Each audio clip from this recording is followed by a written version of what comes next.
Hello dear students, welcome to Har Ghar Pathshala program. Today we shall discuss about function and array. The mode of communication shall be bilingual, that is Hindi or English. So let's have a wonderful start. आज इस class में हम जो topics discuss करेंगे उसमें सबसे पहले हम फंक्शंस क्या होते हैं, बिल्ट इन फंक्शंस और यूज़र डिफाइंड फंक्शंस के बारे में पढ़ेंगे। कैसे हम यूज़र डिफाइंड फंक्शंस को बनाते हैं, फंक्शन आर्गुमेंट्स क्या होते हैं, कैसे एक आर्गुमेंट के लिए डिफ़ॉल्ट वैल्यू को सेट किया जाता है, रिटर्न स्टेटमेंट क्या होती है, एरेज क्या होते हैं, एरेज में हम इंडेक्स्ड एरे और एसोसिएटिव एरे के बारे में पढ़ेंगे। काउंट फंक्शन क्या होता है, कैसे उसको यूज़ किया जाता है, और लास्ट में लाइव डेमो में आपको सभी प्रोग्राम का प्रैक्टिकल देखने को मिलेगा। बहुत से ऐसे स्टूडेंट्स होंगे जिनके पास घर पर कंप्यूटर नहीं होगा, अगर होगा तो सॉफ्टवेयर इंस्टॉल्ड नहीं होंगे, इसलिए आप ऑनलाइन अपने प्रोग्राम्स बना सकते हैं और उनके ऑनलाइन लिंक्स भी सेव कर सकते हैं। इन प्रोग्राम्स को बनाने के लिए या चलाने के लिए कंप्यूटर की आवश्यकता नहीं है, आप अपने मोबाइल फ़ोन से बना सकते हैं और उनको चला भी सकते हैं। तो आइए शुरू करते हैं। What is function? फंक्शन क्या है? A function is a reusable block of code written in a program to perform some specific task. Function एक कोड का ब्लॉक होता है जिसे हम किसी कार्य को बार बार करने के लिए एक प्रोग्राम में लिखते हैं। Functions can either return values when called or can simply perform an operation without returning any value. Functions को जब हम कॉल करते हैं तो वे वैल्यूज़ को रिटर्न कर सकते हैं या फिर वे बिना वैल्यू को रिटर्न करे अपना काम कर सकते हैं। Functions are of two types: built-in functions, user defined functions. Function दो प्रकार के हैं, जिसमें सबसे पहले हम बिल्ट इन फंक्शंस के बारे में पढ़ेंगे, फिर यूजर डिफाइंड फंक्शंस के बारे में पढ़ेंगे। तो सबसे पहले है built in functions. Built in functions are functions that exist in PHP installation package. The real power of PHP comes from its functions. It has more than 1000 built in functions. Built in functions वे functions होते हैं जो पहले से ही PHP के installation package में होते हैं। PHP को बहुत पावरफुल स्क्रिप्टिंग लैंग्वेज भी कहा जाता है क्योंकि इसकी पावर इसको इसके बिल्ट इन फंक्शन से मिलती है। इसमें 1000 से भी ज़्यादा बिल्ट इन फंक्शंस हैं। These built-in functions are what make PHP a very efficient and productive scripting language. ये जो built in functions हैं PHP को बहुत कुशल और प्रोडक्टिव स्क्रिप्टिंग लैंग्वेज बनाते हैं। Some commonly used built-in functions are as follows: echo function, array function, count function, etc. echo, array, count इत्यादि ये कुछ आमतौर पर उपयोग किए जाने वाले बिल्ट इन फंक्शंस हैं जो हम इस वीडियो में यूज़ करेंगे। Next is user defined functions. Besides the built-in PHP functions, we can create our own functions. A function is a block of statements that can be used repeatedly in a program.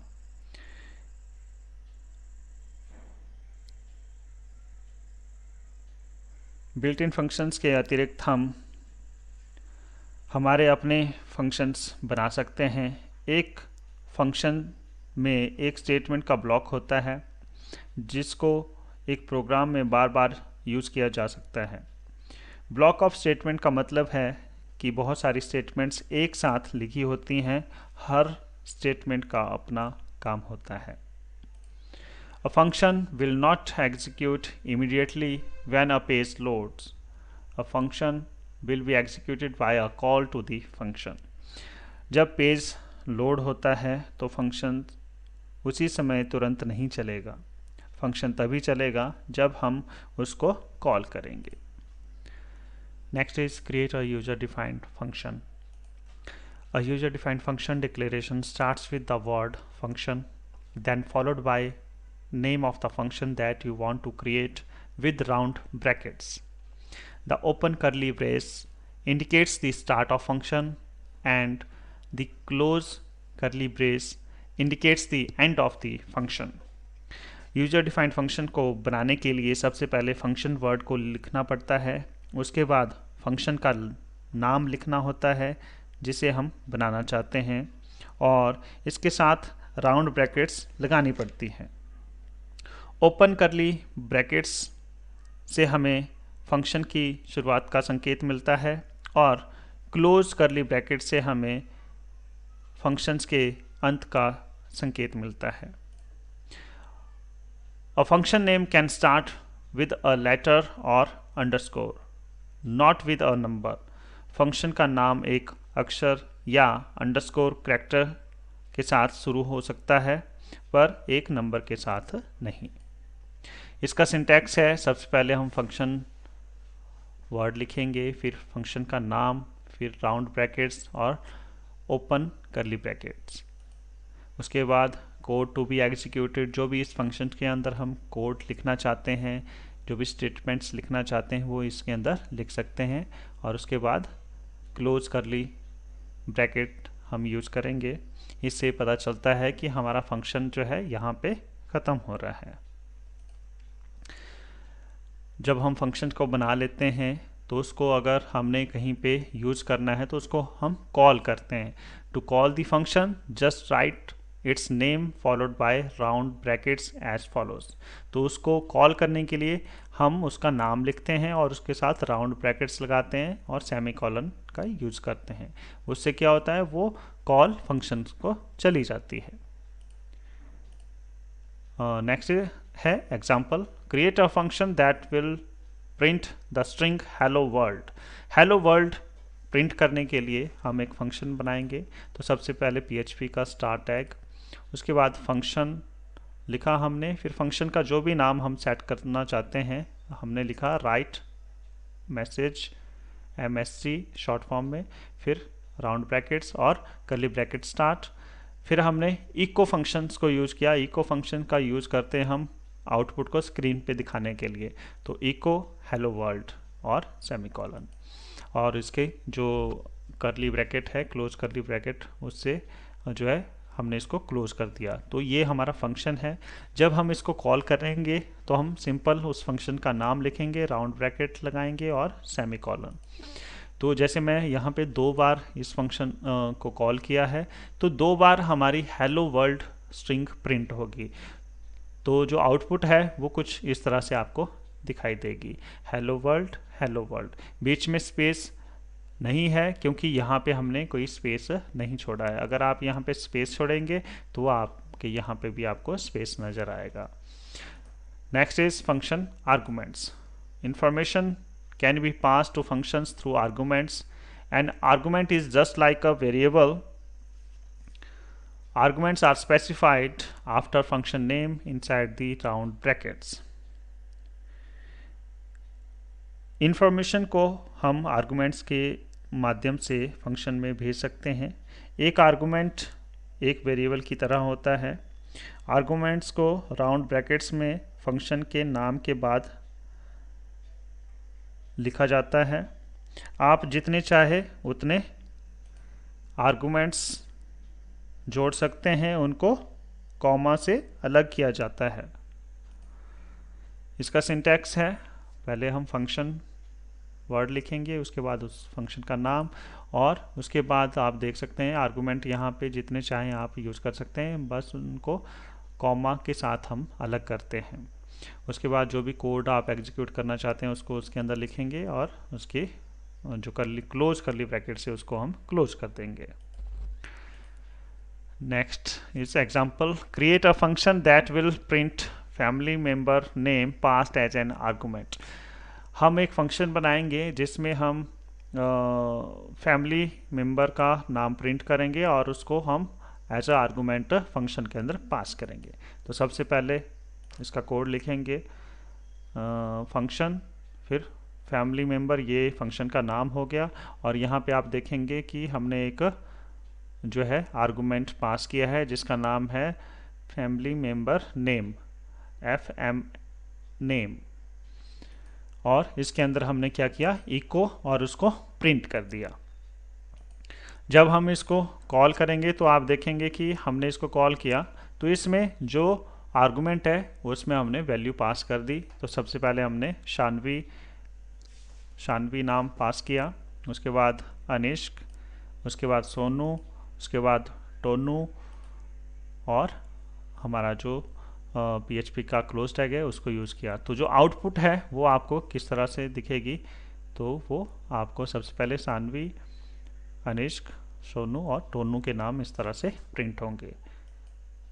Next is example 2, create a function that will print the family member name and year of birth passed as an argument. अब देखिए, पहले हमने एक argument को use किया, अब हम दो आर्गुमेंट्स पास करेंगे। तो हमने जो आउटपुट है उसमें लिखा हमने कि उस जो भी नेम हम पास करेंगे वो आएगा, और बॉर्न इन कौन से ईयर जो हमने आर्गुमेंट लिया है उसमें जो वैल्यू होगी वो यहाँ पे आएगी। तो ये फंक्शन को क्लोज कर दिया। उसके बाद जब हम इसमें वैल्यू पास करेंगे, शानवी और 2018 हमने पास किया, अनिष्क के लिए हमने 2014 पास किया, सोनू के लिए 2012 पास किया, और टोनू के लिए 2010 पास किया। तो जब आप इसकी आउटपुट देखेंगे तो ये कुछ इस तरह से आपको देखने को मिलेगी। Shanvi born in 2018, अनिष्क born in 2014, और सोनू बॉर्न इन 2012, और टोनू बॉर्न इन 2010। इसमें आप देखेंगे कॉमा आ रहा है क्योंकि मैंने यहाँ पे लास्ट में कॉमा का यूज़ किया है और थोड़ा स्पेस छोड़ा है। यहाँ पे आप BR टैग भी यूज़ कर सकते हैं। BR टैग क्या करेगा, लाइन को ब्रेक करेगा, तो ये यहाँ पे फिर कॉमा नहीं आएगा, ये आउटपुट आपकी यहाँ पे इसके नीचे आपको दिखाई देगी। Next is default argument value. इसका एग्जाम्पल 3 है, create a function with default value passed with an argument. इसमें सबसे पहले हमने एक फंक्शन क्रिएट किया, उस फंक्शन का नाम रखा हमने सेट हाइट। तो उसमें एक आर्गुमेंट है मिनिमम हाइट, तो इक्वल्स टू हमने 50 लिख दिया। अगर इसमें कोई वैल्यू पास नहीं होती है तो बाय डिफ़ॉल्ट वो 50 वैल्यू को उठाएगा। तो हमने लिखा इको द हाइट इज़, फिर उस आर्गुमेंट का नाम कि वो हाइट क्या है। ठीक है, फंक्शन को क्लोज कर दिया। उसके बाद सेट हाइट, अगर हम इसमें कोई वैल्यू पास करते हैं तो वो वैल्यू प्रिंट होगी, अदरवाइज 50 प्रिंट होगी। जैसे यहाँ पे हमने कोई वैल्यू पास नहीं की है तो आउटपुट देखेंगे आप, तो उसमें यहाँ पे 50 आपको दिखेगा। तो इस तरह से अलग अलग वैल्यूज हमने पास की है। तो आउटपुट आपके पास the height is 208, the height is 50। अब यहाँ पे आप देखेंगे हाइट 50 है। अब हाइट हमने यहाँ पे हाइट की वैल्यू पास नहीं की थी, बट हमने उसकी जो डिफ़ॉल्ट वैल्यू है वो यहाँ पे 50 सेट की थी, इसलिए यहाँ पे इसकी हाइट जो है उसकी वैल्यू 50 आपको दिखाई दे रही है। और जहाँ पे हमने कोई वैल्यू पास की थी तो वहाँ पे वही वैल्यू आपको देखने को मिलेगी। देखिए यहाँ पे 208 है, यहाँ पे 201 है, और यहाँ पे 510 है। यहाँ पे देखिए, if we call the function without arguments it takes the default value as an argument. तो उसने डिफ़ॉल्ट वैल्यू ले ली जो कि क्या है, 50 है। Next is functions returning value.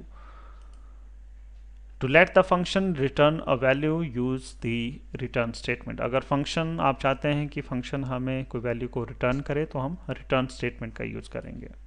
तो इसका एग्जांपल है, create a function that will add 2 values and return the result. 2 values को हम जोड़ेंगे और उसका रिजल्ट जो है वो वापस हमें मिलेगा। तो सबसे पहले PHP का स्टार्ट टैग, फिर फंक्शन का नाम हमने सम रखा, और इसमें 2 आर्गुमेंट्स लिए हमने, x और y। एक वेरिएबल लिया z, उसमें दोनों की वैल्यूज़ को हमने जमा किया और वापस जो z वेरिएबल है उसके अंदर उनकी वैल्यूज़ को असाइन कर दिया। रिटर्न कर दिया हमने z को और क्लोज कर दिया करली क्लोज ब्रैकेट के साथ। उसके बाद इको फंक्शन में हम अब इसको यूज़ कर रहे हैं 15 + 25 = और यहाँ पे डॉट जो है ये कॉन्कैटिनेट करने के लिए यूज़ किया जाता है, स्ट्रिंग्स को जोड़ने के लिए। तो यहाँ पे फिर हमने फंक्शन को कॉल किया और यहाँ पे वो वैल्यू पास की 15 और 25। फिर यहाँ पे फिर से हमने डॉट ऑपरेटर यूज़ किया, ये कॉन्कैटिनेट करता है स्ट्रिंग्स को। तो यहाँ पे फिर हमने कॉमास यूज़ किया ताकि जब आउटपुट में आप देखें तो ये इसको कॉमा से सेपरेट किया जा सके। फिर हमने फिर से यही स्टेटमेंट यूज़ की, बट जो वैल्यूज़ हैं वो अलग हैं। हर बार हमने अलग अलग वैल्यूज़ यूज़ की हैं। तो जब आप आउटपुट देखेंगे तो आउटपुट आपको इस तरह से नज़र आएगी, 15 + 25 40, 5 + 25 = 30, 10 + 25 = 35, 14 + 25 = 39। तो देखिए यहाँ पे जो कॉमा है वो हमने यहाँ पे यूज़ किया है और थोड़ा स्पेस भी छोड़ा है, इसलिए यहाँ पे आपको इस तरह से देखने को मिल रहा है। Next is what is an array. An array is a special variable which can hold more than one value at a time. एक एरे एक विशेष वेरिएबल होता है जो एक समय में एक से ज़्यादा वैल्यूज़ को स्टोर कर सकता है। An array can hold many similar type of values under a single name and you can access the values by referring to an index number. एक एरे बहुत सारी एक तरह की वैल्यूज़ को एक नाम में स्टोर कर सकता है और आप इसकी वैल्यूज़ को एक इंडेक्स नंबर से निकाल सकते हैं। PHP में एरे फंक्शंस को एरे बनाने के लिए यूज़ किया जाता है। ये 3 तरह के होते हैं। Indexed array, array with numeric index, उसमें जो इंडेक्स होता है वो न्यूमेरिक होता है। Associative arrays, arrays with named keys, उसमें जो इंडेक्स होता है वो नेम से हम उसको उसकी वैल्यूज़ को निकाल सकते हैं। मल्टी डायमेंशनल एरेज क्या होते हैं? एरेज कंटेनिंग वन और मोर एरेज, एक एरे में एक से ज़्यादा एरेज होते हैं, उनको मल्टी डायमेंशनल एरेज कहते हैं। Next is example. सबसे पहले PHP का क्लोज टैग ओपन टैग, उसके बाद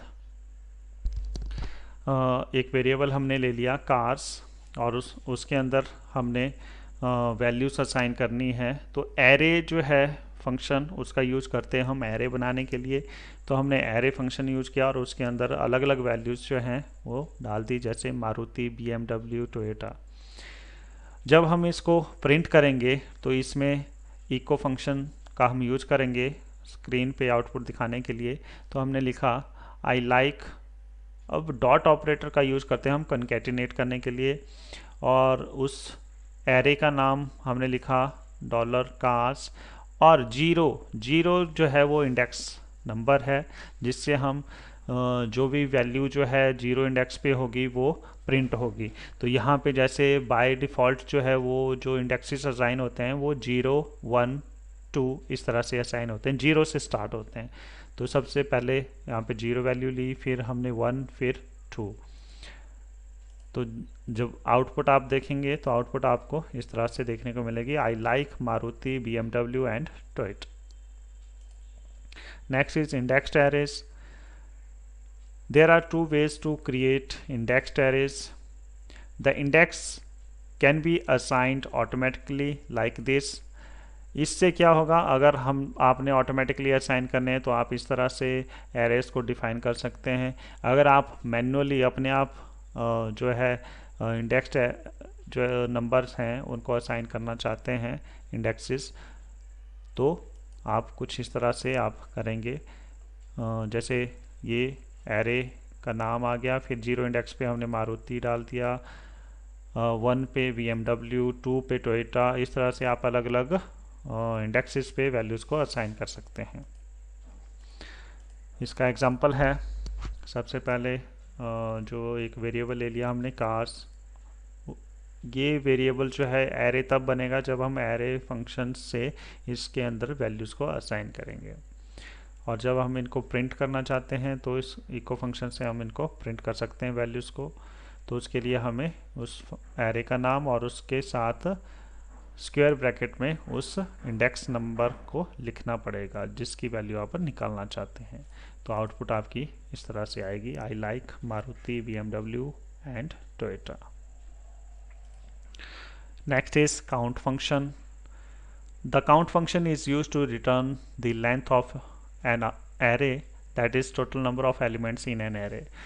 काउंट फंक्शन का यूज़ हम तब करते हैं जब हमने एक एरे में कितने एलिमेंट्स हैं, क्या कितनी उसकी लेंथ है, उसको आइडेंटिफाई करना है। तो फॉर एग्जांपल जैसे ये हमारे पास एरे है, इसमें हम इको फंक्शन का यूज़ करके साथ में काउंट फंक्शन के अंदर उस एरे का नाम लिखेंगे जिसके हम टोटल एलिमेंट्स को देखना चाहते हैं कि कितने हैं। तो आउटपुट जो है हमारे पास आएगी 3, क्योंकि यहाँ आप देखेंगे यहाँ पे 3 वैल्यूज़ हमने असाइन की है, तो आउटपुट यहाँ पे 3 है। अगर इसमें हमने 5 वैल्यूज़ असाइन की होती तो यहाँ पे आउटपुट 5 आनी थी, उसकी लेंथ 5 आनी थी। Next is loop through an indexed array. To loop through and print all values of an indexed array, you could use a for loop or for each loop as follows. अगर आप indexed array की सभी values को print करना चाहते हैं तो आप for loop या for each loop का use कर सकते हैं। अगर आप for loop यूज़ करते हैं तो syntax कुछ इस तरह से हमें लिखना पड़ेगा। सबसे पहले array का वेरिएबल, फिर उसकी लेंथ हम गेट करेंगे और फॉर लूप की सहायता से हम जो भी उसकी वैल्यू है एरे की उसको प्रिंट करेंगे। यहाँ पे हम एरे लिखेंगे और स्क्वायर ब्रैकेट में इनिशियलाइज वेरिएबल को लिखेंगे, क्योंकि उसकी जो इनिशियलाइज वैल्यू है वो 0 है और जब वो इंक्रीमेंट होगी तो यहाँ पे ऑटोमेटिकली वो चेंज हो जाएगी। पहले 0 होगी, फिर इंक्रीमेंट होगी तो 1 2 3। जब उसकी वैल्यू जो है एरे लेंथ से कम होगी तब तक हमारी लूप चलती रहेगी। जैसे ही जो इनिशियलाइज वेरिएबल की वैल्यू जो है वो एरे लेंथ के बराबर होती है या उससे ज़्यादा होगी तो हमारी लूप रुक जाएगी। तो जो आउटपुट है वो कुछ इस तरह से आपको दिखेगी, मारुति, BMW, टोयोटा। यही सेम चीज़ अगर हमने फॉर ईच लूप का यूज़ करना है तो थोड़ा सा सिंटैक्स में चेंज है। तो इसमें पहले एरे वेरिएबल आ गया, फॉर ईच में हम एरे वेरिएबल लेते हैं एज वैल्यू। एज वैल्यू के अंदर हर बार जो है जैसे 0 इंडेक्स पे जो वैल्यू है वो वैल्यू के अंदर असाइन हो जाएगी। जब उसको हम प्रिंट करेंगे तो हम लिखेंगे इको और वेरिएबल जो है वैल्यू वेरिएबल का यूज़ करेंगे। तो आउटपुट आपके पास इस तरह से आपको दिखाई देगी। Next is associative array. Associative arrays are arrays that are use named keys that you assign to them. There are 2 ways to create associative array. Associative arrays वो एरेज होते हैं जिनमें हम किसी नाम को एज अ की यूज़ करते हैं। एक नाम का यूज़ करके हम उसमें कोई भी वैल्यू असाइन करते हैं। तो एसोसिएटिव एरेज को बनाने के लिए 2 वेज हैं। कौन से हैं? सबसे पहले है कि हमने जैसे यहाँ पे एज एक एरे वेरिएबल लिया, उसके अंदर जो है वैल्यू असाइन कर रहे हैं। यहाँ पे देखिए ये हमने नाम जो है नाम लिया है और ये वैल्यू हम उसको असाइन कर रहे हैं इक्वल्स टू और एरो के साथ।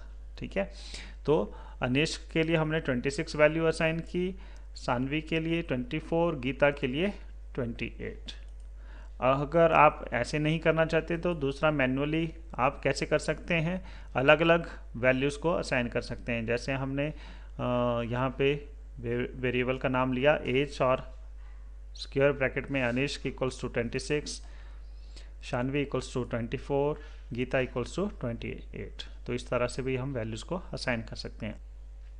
Next is loop through an associative array.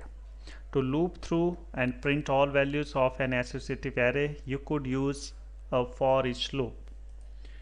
तो उसके लिए क्या सिंटैक्स है, सबसे पहले हम एरे वेरिएबल ले लेंगे, उसके अंदर वैल्यूज़ को असाइन कर लेंगे, नेम्ड जो उसकी की है उसके साथ उसकी वैल्यू को असाइन कर लेंगे।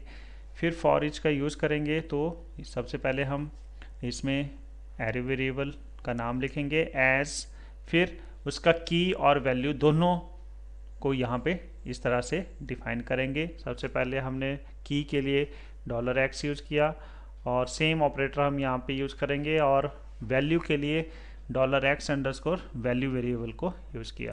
प्रिंट करने के लिए हम इको फंक्शन का यूज़ करेंगे, जहाँ पे हमने लिखा की इक्वल्स टू जो भी की वैल्यू है वो इस वेरिएबल में है, तो इसको हम डॉट ऑपरेटर की सहायता से जोड़ लेंगे। और वैल्यूज़ के लिए $x अंडरस्कोर वैल्यू का यूज़ करेंगे। तो आउटपुट जो है वो कुछ इस तरह से आपको देखने को मिलेगी, key equals to Anishk comma value equals to 26। यहाँ पे सेमीकोलन इसलिए आ रहा है क्योंकि यहाँ पे हमने उसको प्रिंट किया है। इस तरह से हमारी वैल्यूज़ प्रिंट हो जाएंगी। Next is live demo.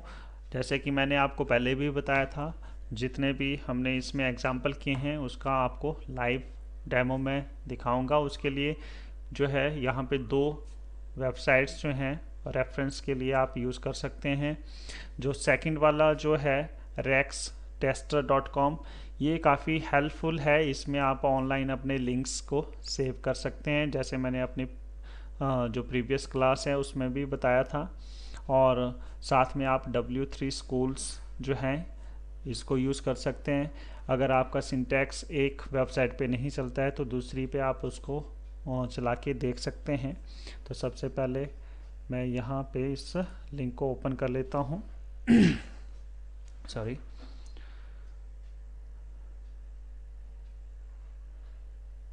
तो ये देखिए, अब मैं एक एक करके सारे प्रोग्राम्स जो हैं आपको दिखाता हूँ। सबसे पहले हम बात करेंगे फंक्शंस की।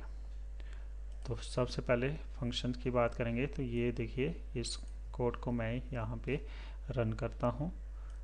तो देखिए आप टाइप भी कर सकते हैं, थोड़ा समय बचाने के लिए मैं कट और कॉपी और पेस्ट कर रहा हूँ। तो जैसे आप इसको रन करेंगे तो देखिए ये आपकी आउटपुट आ गई।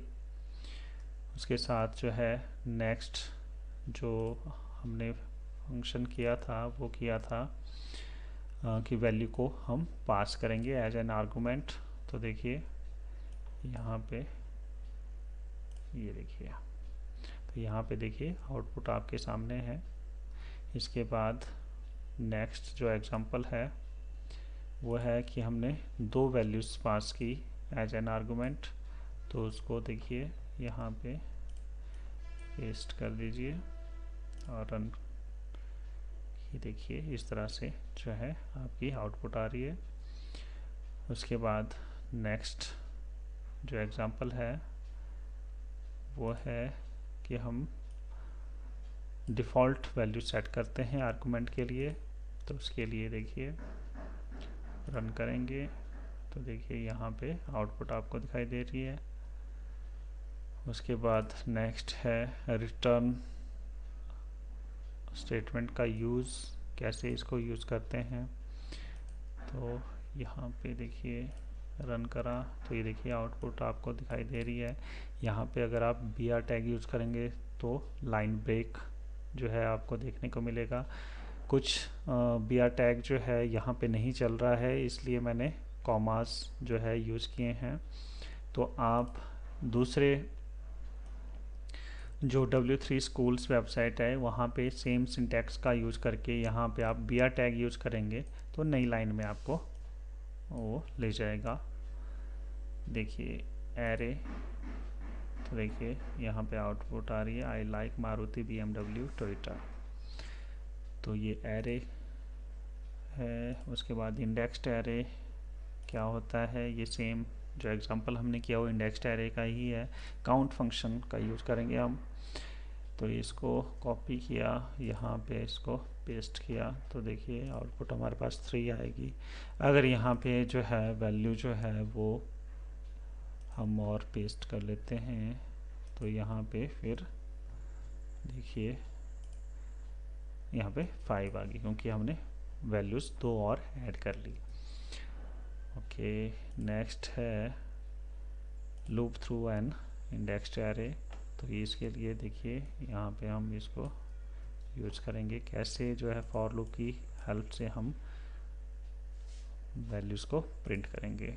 तो ये देखिए तीनों वैल्यूज़ प्रिंट होगी। अगर मैं यहाँ पे ये एक और वैल्यू असाइन कर दी, प्रिंट करूँगा तो ये आगे एक और वैल्यू यहाँ पे आ जाएगी। देखिए उसके बाद इंडेक्स्ड एरे को फॉर ईच लूप की सहायता से कैसे हम उसकी वैल्यूज़ को प्रिंट करेंगे। तो देखिए यहाँ पे इस तरह से प्रिंट हो जाएगा। और लास्ट जो है वो है एसोसिएटिव एरे। एसोसिएटिव एरे में कैसे हम वैल्यूज़ को असाइन करते हैं और प्रिंट करते हैं, इसके लिए देखिए इस तरह से आप यूज़ कर सकते हैं। अब देखिए यहाँ पे अगर मैं br टैग यूज़ करता हूँ तो ये यहाँ पे नहीं चल रहा है, इसलिए मैंने सेमीकोलन यूज़ किया था। तो देखिए यहाँ पे br टैग को भी प्रिंट कर रहा है। तो इस चीज़ को अगर आप दूसरी जो आपका लिंक है उसमें आप प्रिंट कर सकते हैं। तो यहाँ पे देखिए मैंने यूज़ भी किया है। देखिए अगर मैं यहाँ पे इसको यूज़ करता हूँ तो देखिए नई लाइन में आपकी जो आउटपुट है उसको न्यू लाइन, ये देखिए यहाँ पे उसने लाइन ब्रेक कर दी और दूसरी लाइन में आपको दिखाया। तो ये 2 वेबसाइट्स हैं जिनको आप यूज़ कर सकते हैं। एक rextester.com है और दूसरी यहाँ पे W3 Schools है। इस वेबसाइट का फ़ायदा ये है कि आप इसकी फ़ाइल को सेव कर सकते हैं, जो भी आप इसका नाम रखना चाहते हैं, एसोसिएटिव एरे, और आप अपना नाम भी लिख सकते हैं। मान लीजिए मैं अपना नाम लिख देता हूँ संदीप। तो आप ओके करेंगे तो इसका एक लिंक जो है वो आपके पास, ये देखिए ये आ गया लिंक। ठीक है, अब अगर मैं इस लिंक को यहाँ पे इसको क्लोज कर दिया, लिंक को क्लिक करूँगा तो मेरा वो प्रोग्राम आ जाएगा। इन लिंक्स को आप अपनी किसी नोटपैड फाइल में इस तरह से आप सेव कर लें और उसको अपने पास सेव करके रख लें, प्रोग्राम लिंक्स। ठीक है, तो इस तरह से सेव करके रख लें। अगर आपके पास कंप्यूटर है, अगर नहीं है तो आप अपने जो मोबाइल फ़ोन है उसमें भी आप इन लिंक्स को सेव कर सकते हैं, या व्हाट्सएप पे आप अपने फ्रेंड्स के साथ शेयर कर सकते हैं। तो ये था लाइव डेमो। अगर आपकी किसी की भी कोई क्वेरीज हैं तो आप मेरी ईमेल आईडी पे मुझे मैसेज कर सकते हैं। कोई भी आपको डाउट है